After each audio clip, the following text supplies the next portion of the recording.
Thank you very much for coming. My name is Kamal. I'm from Cisco, and I will give this and $50. Make sure you all have the tickets.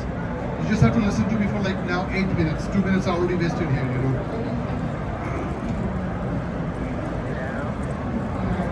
Okay, my talk is, where is storage going?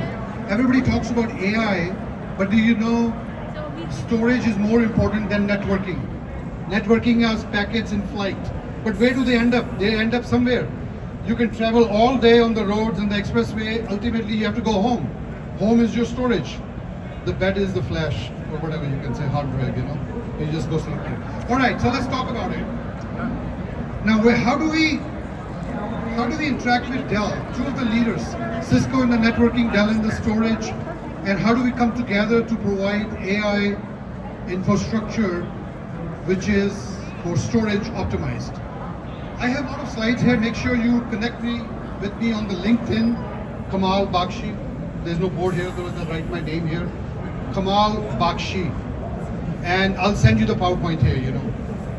4 things to remember: how you're accessing it, what protocols you're using it, what kind of a transport you have, you know, the storage protocols. Everybody's familiar with SCSI and NVMe, I'll talk about it, and the storage media, disk or flash.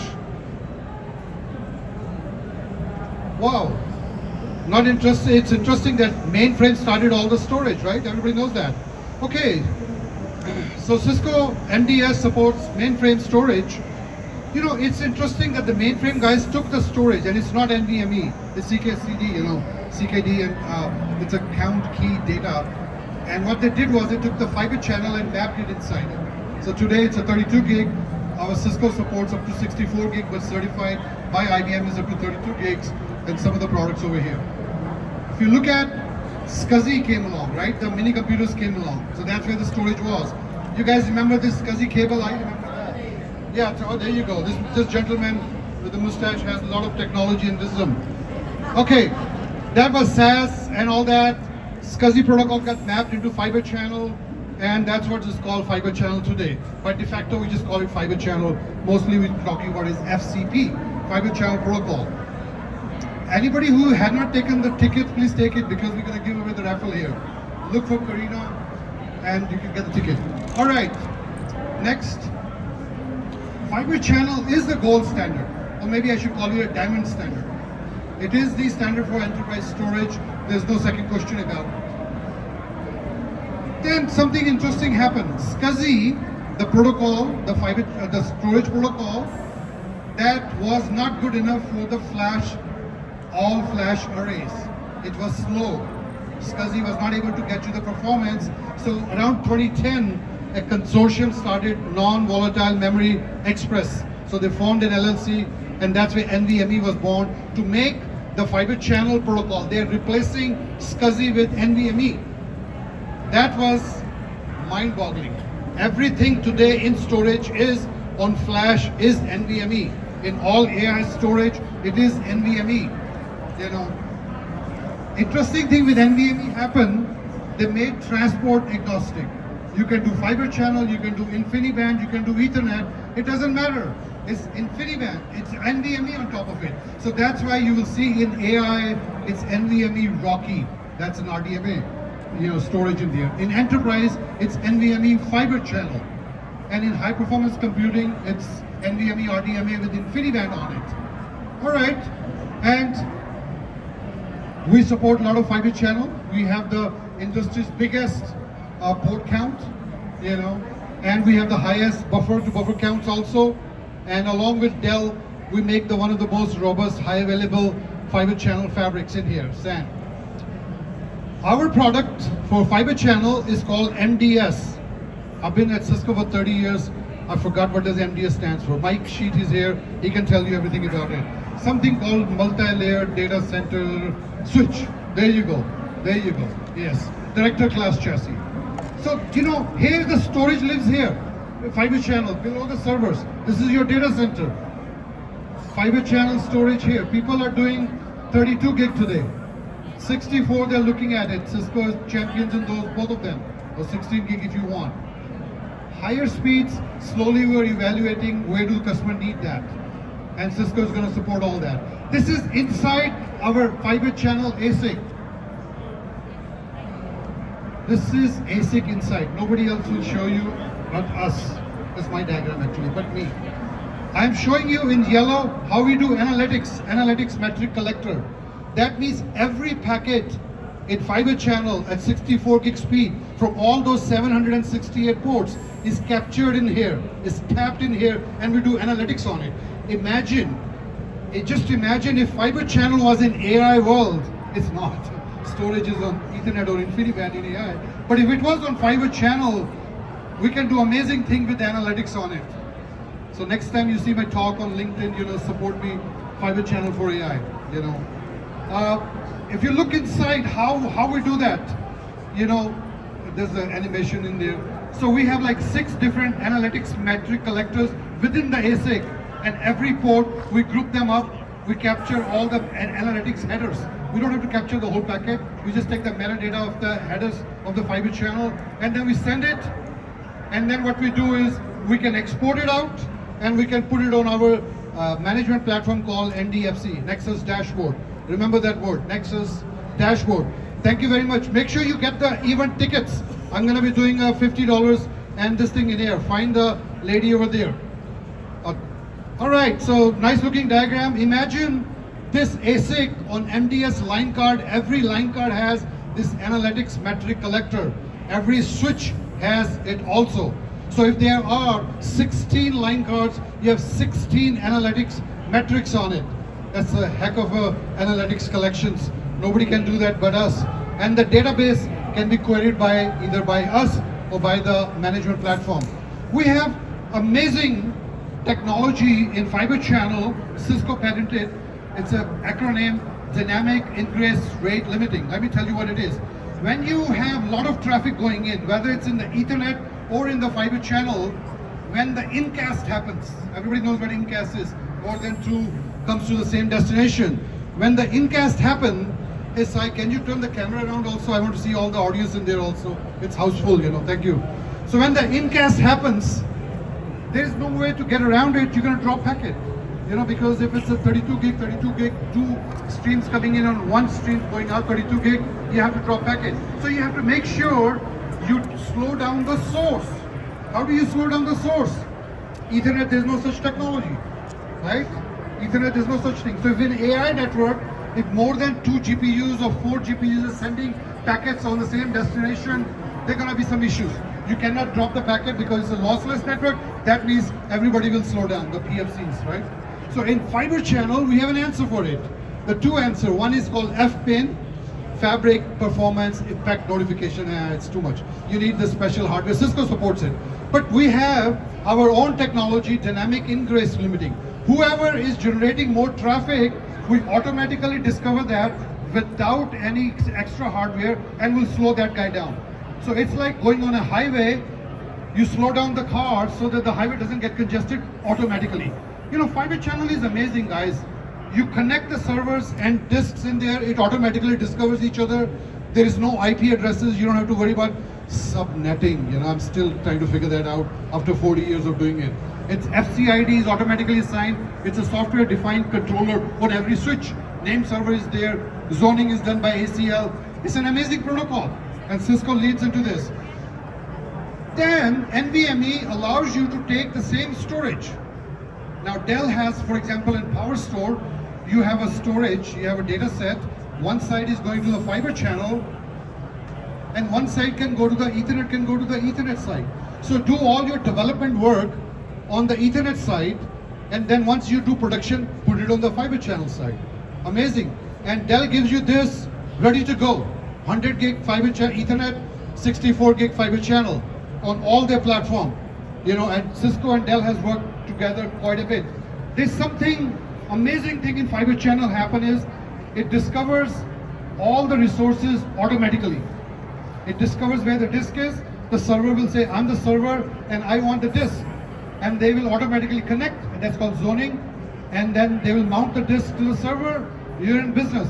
But in Ethernet, NVMe TCP, when you put the Ethernet server, it doesn't do anything. It's like, what do? Ethernet server is used to either you have to ping something or you have to do something with it. So NVMe consortium, actually Dell guys came out with a standard called CDC, Centralized Discovery Controller, which goes in NVMe Ethernet storage. It's just a VM which sits there, and as the servers and the disks come into life, they start transmitting something called MDNS, multicast DNS packets. He says, I'm the server, he says, I'm the storage, he says, I'm the CDC, and he captures both of them, and then somebody can go in there, do zoning, and say, allow this guy to talk to this guy, now those two guys can talk. So NVMe TCP is a good replacement for iSCSI, not for fiber channel, iSCSI. Fiber channel is high performance enterprise application, you need that. Wherever you are using iSCSI, about 8 to 9% of the world uses iSCSI. All right, so Dell has something called SFSS, their software-defined system, and along with Cisco's ACI software-defined networking, you just click to the ACI network, say, I want storage, and the whole thing will be configured automatically for you. Lossless behavior and everything in there. So anybody who has Cisco Advanced ACI Fabric storage or going on that from IP is piece of cake. Just click it and it will happen. Okay, we provide you with a single pane of glass. You got your fiber channel storage, you got your Ethernet storage, and I should have drawn your AI storage here also with NVMe Rocky, all if it's on Cisco. Cisco MDS, Cisco Nexus, on AI you have Cisco Nexus, then we can give you a single pane of glass to manage all storage resources. It's great for storage admins. You guys don't have to, as a storage admin, I'm pretty sure you're a storage admin, right? Storage admin guys don't have to go to the networking admin. You're the networking admin. I just make it, you know. Or today you are. So they have to, don't ask networking admin, hey, can you, what is my line, why you did not configure it properly? They can go look at themselves and all that. So very powerful thing to do. And here is the, now nobody will show you in this entire Dell floor DGX internals. NVIDIA guys listening? Okay, this is how DGX works internally. You got the 8 GPUs in there, you got the NV switches, NV link switches inside in there, you got the PCI cards in there, and there are multiple networks in there. Network 1, wherever it is, here's NV links. Network 2, this is where your back end, this is where GPU talking. Network 3, this is the front end, north-south. This is east-west traffic. And number 4, NVIDIA reference architecture, NCP, if you read it, it gives you specialized storage. You can put just storage here, you know, so that the storage is separate then from the front end network. Most people put on the front end, they don't do that. And where does Cisco comes in? Cisco comes right in there. So you put your Nexus switches right there, and you can do NVMe Rocky right up there.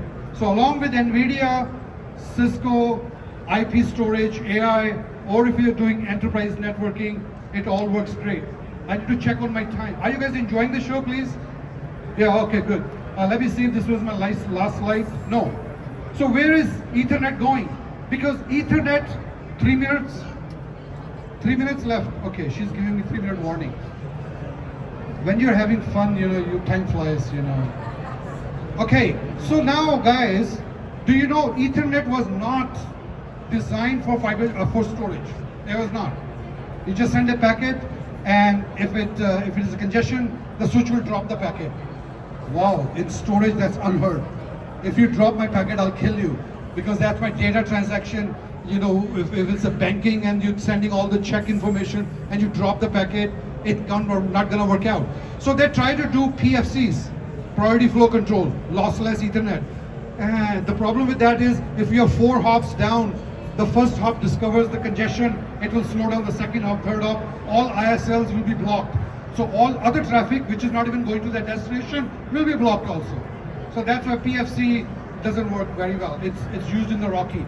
So the industry recognized that, and InfiniBand is another protocol which is very good, because it takes care of all the issues which Ethernet had, from lossless behavior. It has RDMA built into it, and it has a congestion control method, even though not very good.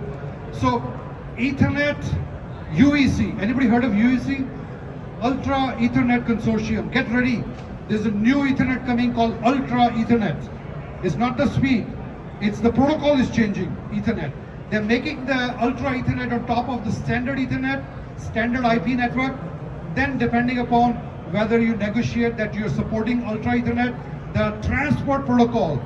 On Ethernet, the transport protocol is TCP. On Ultra Ethernet, there's a new protocol transport coming up, UET, Ultra Ethernet Transport. Go home and Google it out, UEC, and download the spec. It's free. It's Ultra Ethernet, and Cisco is the sponsor. Actually, we're the founding member of UEC, along with Broadcom and other companies, and Dell also is part of that.